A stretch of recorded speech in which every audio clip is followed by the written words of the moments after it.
Guys, oh, ito yung buyboy. Kung mapapansin nyo, kulay-pulay ang kanyang. Oh my god, ano yun? Ay gaga, ang laking ibon, oh. Yun, oh. So ito yung buyboy.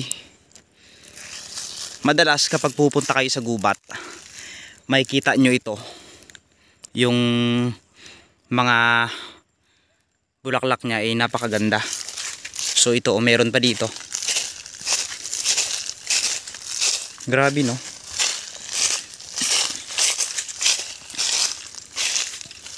So yan, ito yung buyboy, guys.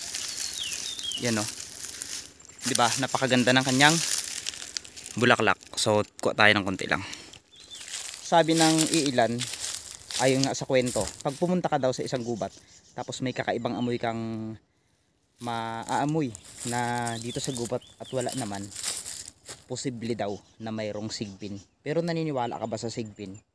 So mga kalahi, ngayong araw mayroon akong ipapakita sa inyo na isang halaman na dito nyo lang makikita yan sa gubat, or kapag naligaw kayo sa gubat, huwag ka agad kayong mag-overthink na may sigbin, may aswang. Kasi sabi nila kapag may naamoy ka daw na mabaho, may sigbin daw, may aswang ka agad.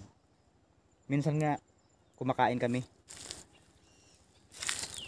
may gamo-gamo, tapos nangamoy, sasabihin nila may aswang. Pero ang totoo, meron dito sa lugar namin na tinatawag na buyboy, no? So alam ko marami ang ilan na nakakaalam na to. So ipapakita ko sa inyo ngayon yung nangangamoy.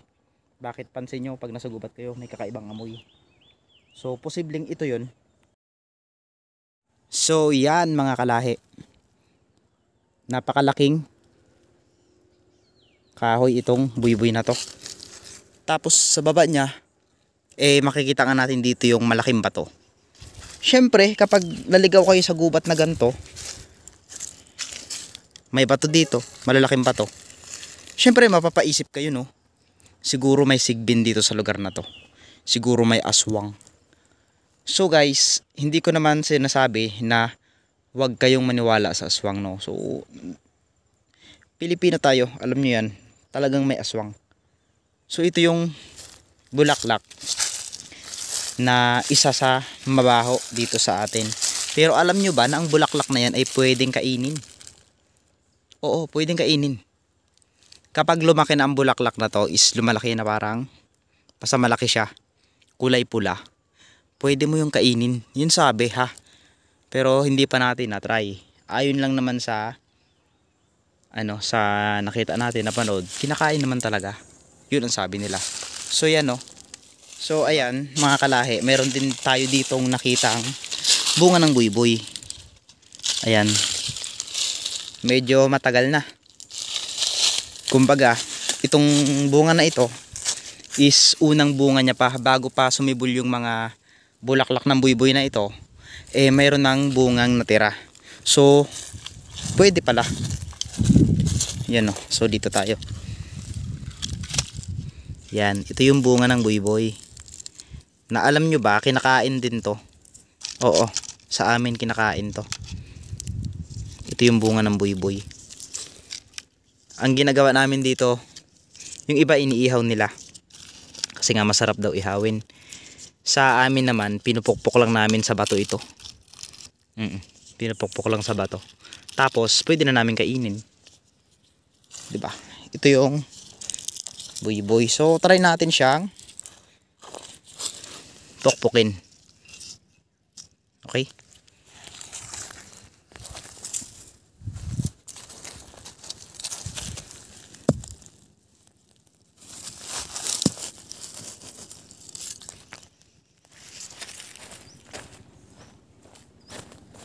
Ayan, so mga kalahi, madalas sa mga vlog natin is nakikita nyo ako na nagkikwento ng mga kakaibang bagay na nalalaman at nakikita natin dito sa atin mismo. So ngayon, try natin kumain ng isang buyboy para maipakita ko rin sa inyo na pwede talaga itong kainin. Pero hindi ko siya inire-recommend sa inyo na kainin nyo, ha. Kasi nga, kapag nasobrahan ka na to, pwede kang sumakit yung ulo mo. Pag sumakit yung ulo mo, yun, nakakatakot. So ito yung kanyang buto. So try natin. Babasagin lang natin siya.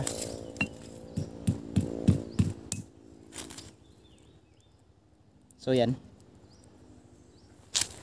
Babasagin lang natin to. At dito na natin makikita yung laman niya. So ang laman niya is parang mani. Oo, parang mani. So yan. Pag nabasag nyo siya, pwede mo yun siyang kainin, yun sa loob.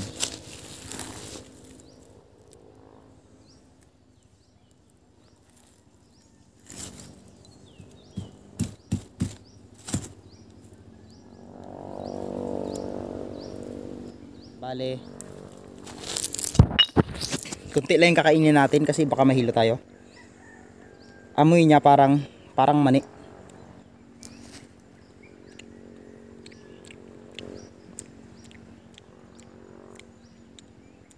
Masarap, mananam. As in,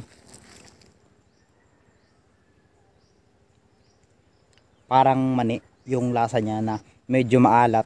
Wala siyang tamis. Kung yung mani medyo may tamis, ito kasi maalat. Yan. Ito yung pinaniniwalaan nila na kapag nakapunta ka daw sa isang lugar na mayroong kang maamoy, eh mayroon nga daw sigbin agad. So para sa akin, depende sa sitwasyon. No, so yun mga kalahi, ito pinakita ko sa inyo ngayon. So maraming salamat sa panonood and God bless.